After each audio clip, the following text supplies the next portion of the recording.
Welcome to Think What If, where we explore the boundaries of imagination, science, and survival by asking the questions no one dares to ignore. Today, we dive into one of the most chilling and enduring scenarios in modern pop culture.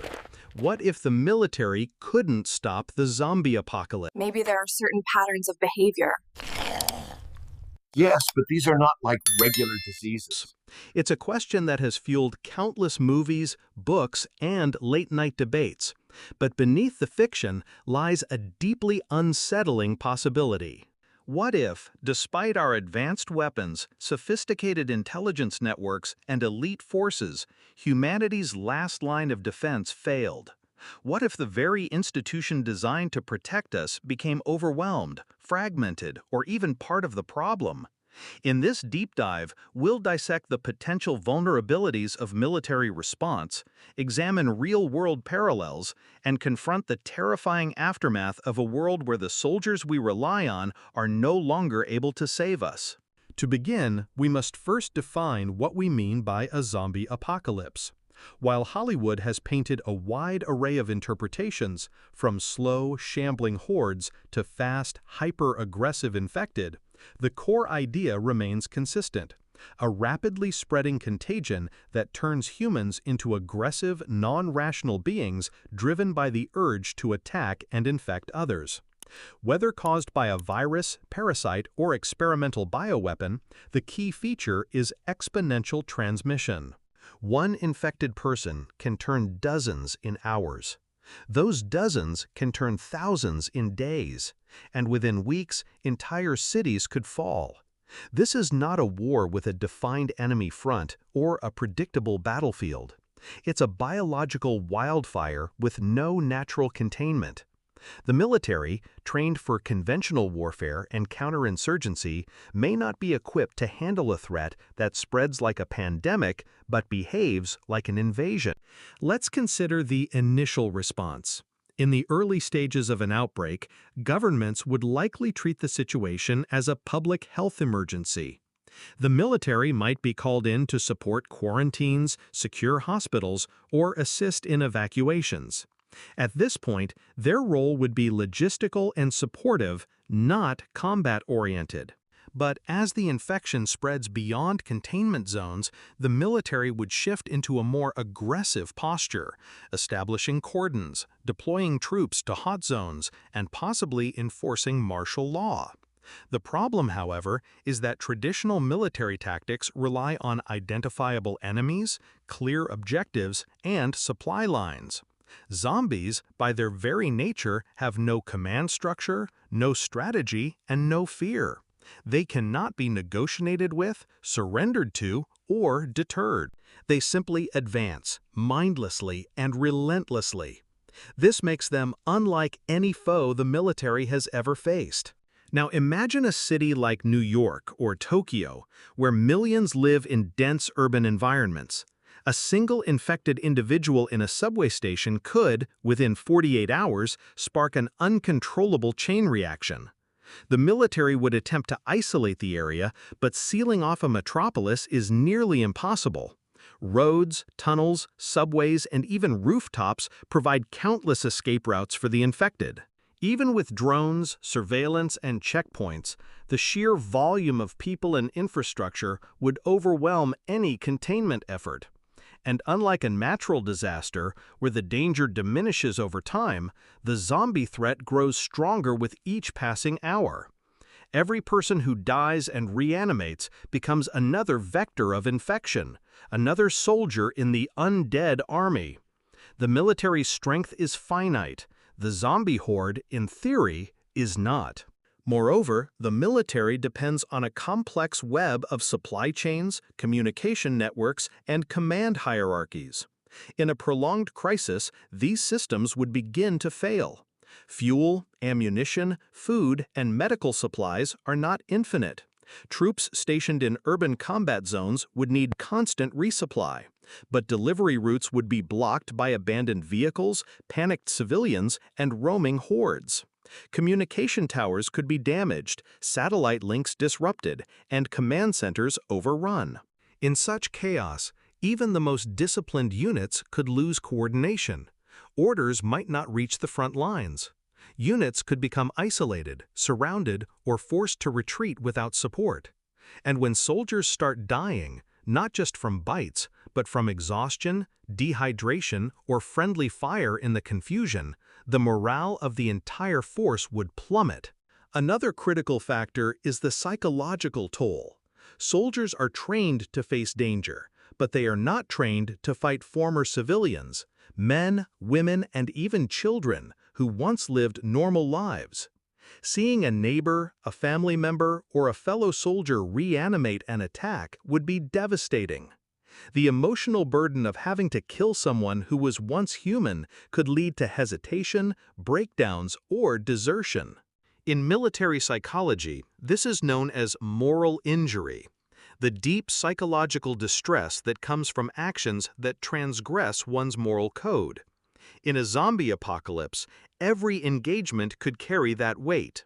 Over time, this could erode unit cohesion, reduce combat effectiveness, and increase the likelihood of soldiers abandoning their posts in search of safety or reuniting with loved ones. Let's also consider the possibility of internal collapse. In a full-scale outbreak, military bases themselves could become compromised. An infected individual might slip through security, or a returning patrol could unknowingly carry the virus back to base. Once inside, the infection could spread rapidly in close quarters. Barracks, mess halls, and medical facilities would become hotspots. Even with strict quarantine protocols, human error is inevitable. A single lapse, someone hiding symptoms, a contaminated supply drop, or a breach in perimeter security could doom an entire installation. And once a base falls, it doesn't just lose personnel, it loses weapons, vehicles, fuel, and intelligence. The military doesn't just lose a foothold, it potentially arms the enemy. Imagine tanks, helicopters, and small arms now being used, either by the infected stumbling into them or by desperate survivors turning against each other. There's also the issue of command and control. In a national crisis, the chain of command extends from local commanders all the way up to the president or defense secretary. But what happens when key leaders are killed, incapacitated, or cut off from communication? Without clear directives, local commanders would be forced to make life or death decisions on their own. Some might prioritize civilian evacuation, others might focus on securing strategic assets. Still others might retreat to fortified locations to preserve their forces. This lack of unified strategy could lead to conflicting orders, wasted resources, and missed opportunities for coordinated defense. In extreme cases, rival military factions could emerge, each claiming authority, further fracturing the national response. And then there's the civilian factor. The military cannot operate in a vacuum. It depends on civilian infrastructure, roads, power grids, water systems, and factories to function. As the apocalypse spreads, these systems would fail. Power plants would shut down without maintenance. Water treatment facilities would cease operation. Factories producing ammunition and vehicles would halt. Even if the military had enough troops and weapons, they would eventually run out of the essentials needed to sustain operations. No fuel means no tanks or helicopters. No electricity means no radar, communications, or night vision equipment. No food means starving soldiers. In this way, the collapse of civilian society would directly undermine military capability, creating a downward spiral from which recovery becomes nearly impossible. But perhaps the most insidious threat is the breakdown of trust. In any crisis, public confidence in institutions is crucial. If people believe the military can protect them, they are more likely to comply with orders, stay in evacuation zones, and support the war effort. But if the military begins to fail, if cities fall, if supply drops are missed, if leaders disappear, public trust would evaporate. Panic would spread faster than the infection. Civilians might attack military checkpoints in desperation. Looters could raid armories. Desperate groups might form militias, attacking both zombies and soldiers alike. In such an environment, the military would no longer be seen as protectors, but as another armed faction competing for scarce resources. This loss of legitimacy could turn the population against the very forces trying to save them. Let's also examine real-world parallels. While we've never faced a zombie outbreak, we have seen how even well-prepared nations struggle with pandemics. The 1918 influenza pandemic killed an estimated 50 million people worldwide, overwhelming hospitals and disrupting economies. More recently, the Ebola outbreak in West Africa exposed critical weaknesses in global health infrastructure, despite international aid and military support. In both cases, containment was difficult, misinformation was rampant, and healthcare workers were stretched to their limits. Now, imagine a pathogen that not only kills but reanimates the dead, turning them into vectors of violence. The psychological and logistical challenges would be orders of magnitude greater. The U.S. military, for example, has plans for biological threats under operations like Operation Dark Winter, but these are designed for containment and treatment, not mass combat against the undead. Another real-world example is Hurricane Katrina in 2005. Despite advance warning, the federal and military response was widely criticized as slow, disorganized, and ineffective. Communication failed. Supplies didn't reach those in need.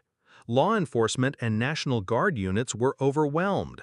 In the chaos, looting and violence erupted. If a natural disaster in a modern American city could lead to such a breakdown, what would happen when the threat is not just environmental, but actively hostile and contagious?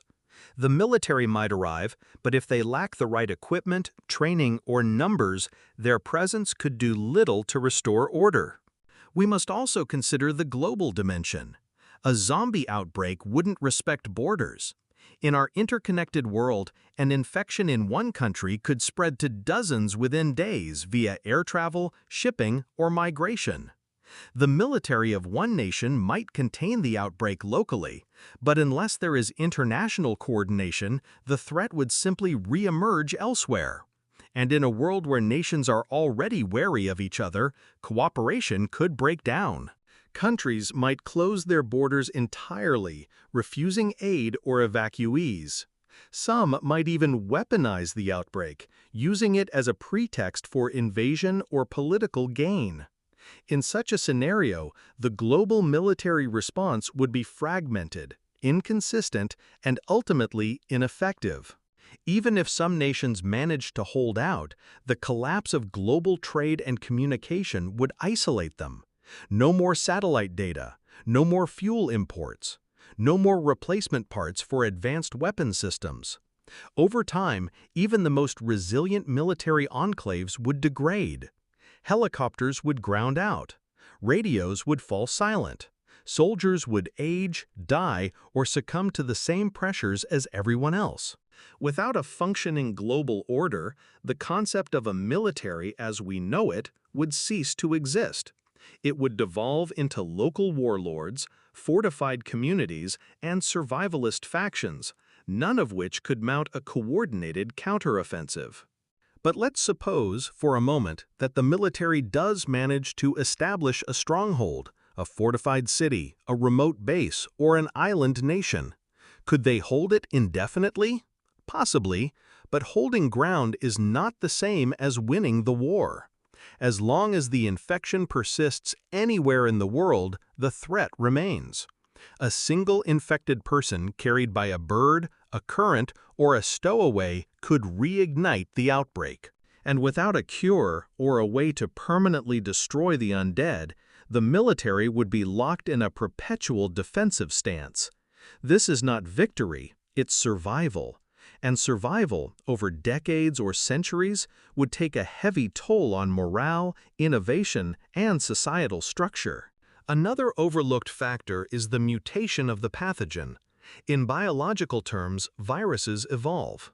What starts as a slow-moving, easily avoidable zombie could, over time, become faster, more resilient, or even more intelligent. Some fictional portrayals, like in 28 Weeks Later or The Last of Us, show infected individuals retaining fragments of cognition or exhibiting pack behavior. If the zombie pathogen adapted to bypass military defenses, say by spreading through the air or surviving extreme conditions, the military's tactical advantage would diminish. Barbed wire, gunfire, and flamethrowers might no longer be sufficient. And if the virus could lie dormant in carriers, people who appear healthy but can transmit the infection, the military would face an invisible enemy within their own ranks.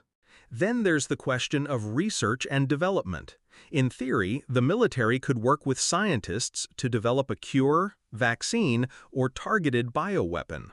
But in a collapsing world, laboratories would be destroyed, researchers killed or scattered, and funding non-existent. Even if a cure were discovered, distributing it would be nearly impossible. How do you vaccinate millions or billions of people when supply chains are gone and the infected roam freely? The military might control the cure, but without the infrastructure to deploy it, it would be useless. And in such a scenario, the possession of a cure could become a source of conflict, with warlords, governments, and survivors fighting over access. Let's also consider the long-term societal impact.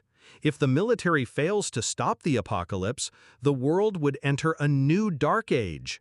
Cities would become tombs. Knowledge would be lost. Technology would regress. The survivors would live in small, isolated communities, constantly on the move or hiding in fortified enclaves. The concept of a nation-state would fade. Law, education, medicine, all would be reduced to their most basic forms. In this world, the military as an institution would either vanish or transform into something unrecognizable.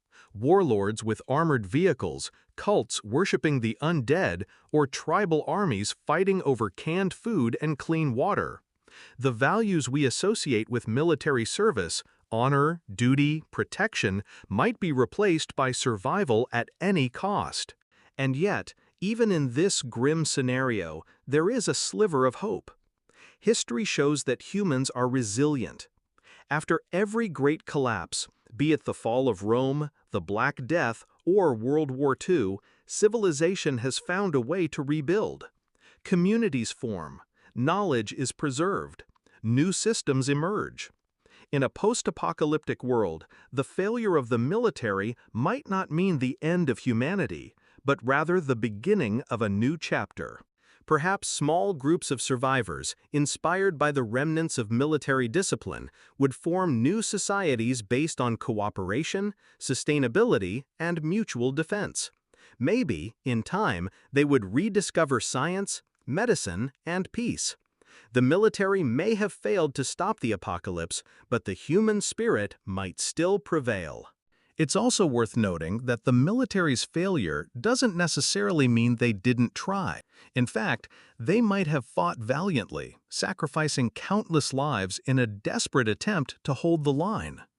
We often imagine the military as an unstoppable force, but in reality, it's made up of people, flawed, brave, and vulnerable. They face impossible odds, make tragic decisions, and sometimes break under pressure. Their failure wouldn't be a sign of weakness, but of the overwhelming nature of the threat. In this light, the story isn't about the military's incompetence, but about the limits of human systems in the face of an existential crisis. So what can we learn from this thought experiment? First, that preparedness is not just about weapons and troops, but about resilience, adaptability, and cooperation. A military trained only for conventional warfare may not be ready for asymmetric, biological, or existential threats. Second, that no institution, no matter how powerful, is immune to collapse when the foundations of society fail. And third, that survival depends not just on firepower, but on community, knowledge, and hope. At Think What If, we don't just explore these scenarios for entertainment. We use them to reflect on our world, our vulnerabilities, and our potential. The zombie apocalypse may be fictional, But the lessons it teaches are real. Pandemics, climate disasters, cyber attacks, these are threats we face today. By imagining the worst, we prepare for the unexpected. We strengthen our systems. We rethink our priorities. And we remember that in any crisis, the greatest weapon isn't a tank or a drone, but the human capacity to adapt, endure, and rebuild. In the end, the question, what if the military couldn't stop the zombie apocalypse, is not really about zombies. It's about us. It's about how we organize, how we respond to crisis, and what we value when everything is on the line. It's a reminder that no single institution can save us. Only collective action, foresight, and compassion can. So the next time you see a soldier, a doctor, or a first responder, remember, they are not invincible. They are human. And in a world of endless what-ifs, our best defense may not be an army, but the choices we make today to build a more resilient, connected, and thoughtful society. Thank you for watching this deep dive on Think What If. If you enjoyed this exploration of survival, science, and society, don't forget to like, subscribe, and hit the notification bell so you never miss another thought-provoking scenario. What would you do in a world where the military has fallen? Share your thoughts in the comments below. Until next time, keep thinking, keep wondering, and keep asking, what if?